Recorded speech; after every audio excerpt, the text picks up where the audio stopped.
یہ بات چونکہ قرآن میں آئی ہے، اس کو یقین کے درجے پہ جا کے سمجھیے۔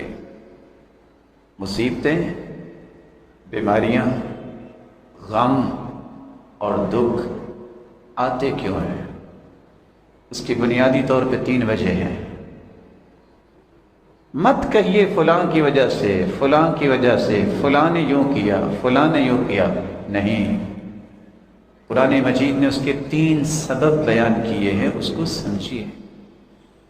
سب سے پہلا سبب، انسان کے اپنے ہاتھوں کی کمائی انسان کے سامنے آتی ہے۔ اللہ عز و جلال قرآن مجید میں فرماتے ہیں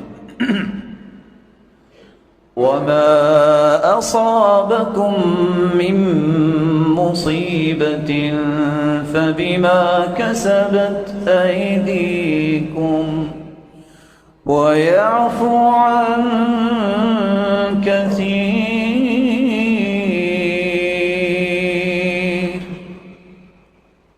انسان کو کوئی دکھ اور غم پہنچتا ہے تو اس کے ہاتھوں کی کمائی ہوتی ہے۔ اللہ کی اکثر اللہ معاف کر دیتے ہیں۔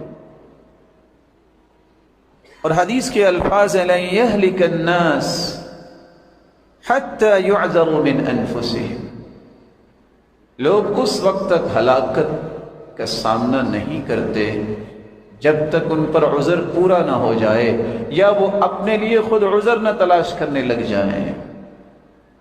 اللہ عز و جلال جو ہم سے سرًا وعلانیہ، چاہتے نہ چاہتے کوئی بھی گناہ آج تک ہوا، مالک الملک اسے معاف کر دے، درگزر فرمائے۔ دوسرا سبب، اللہ عز و جلال کسی قوم کے اوپر یا انسانیت کے اوپر کوئی مصیبت مسلط فرماتے ہیں تو اس لیے فرماتے ہیں کہ یہ اللہ کا فیصلہ ہو چکا ہے اور اس کو نافذ کرنا ہے۔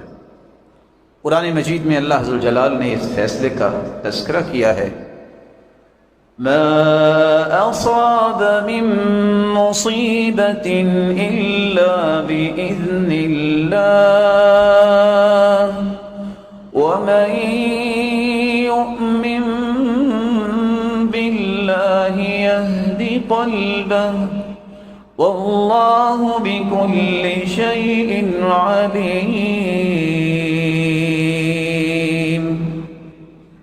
کوئی بھی دنیا میں مصیبت آتی ہے تو اللہ کے حکم سے آتی ہے، اس کی مرضی سے آتی ہے۔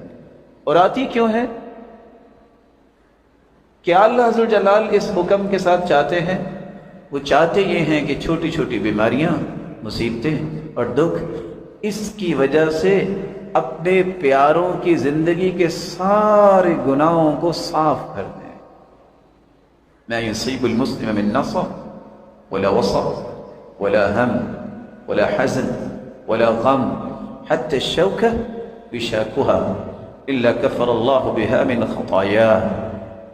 تھکاوٹ ہو، غم ہو، فکر ہو، آزمائش ہو، کوئی بھی بیماری ہو، صحیح بخاری اور صحیح مسلم کی روایت بتا رہی ہے اس وجہ سے اللہ ذو الجلال اس کے گناہوں کو معاف کر دیتے ہیں۔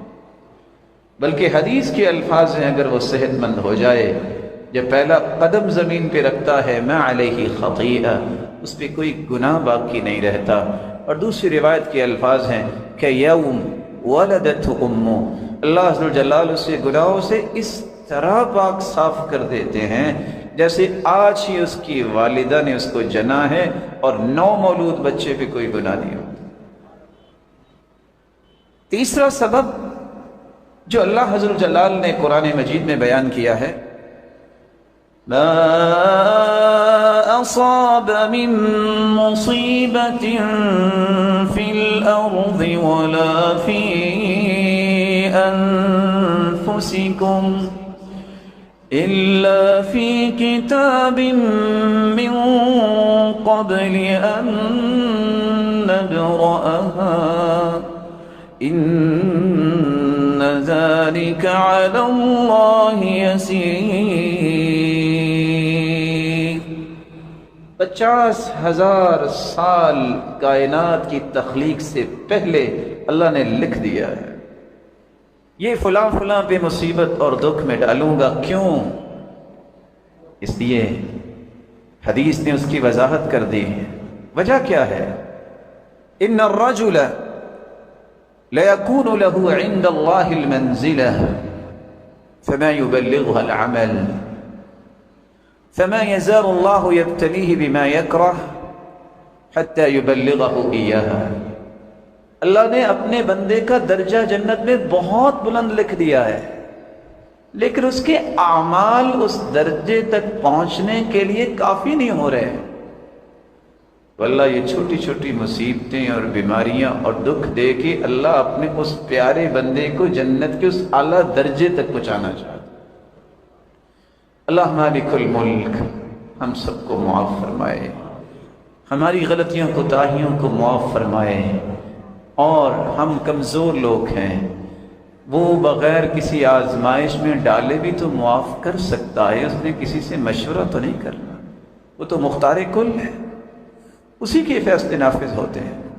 اور اگر اس نے لکھ دیا ہے تو یمحو اللہ ما یشاء ویثبت، وہ اس بات پر بھی قادر ہے کہ اپنی ہی لکھی ہوئی تقدیر کو مٹا دے اور اپنی تقدیر کو لکھی ہوئی کو ثابت رکھے، فیصلہ پھر بھی اسی کا ہی نافذ ہوگا۔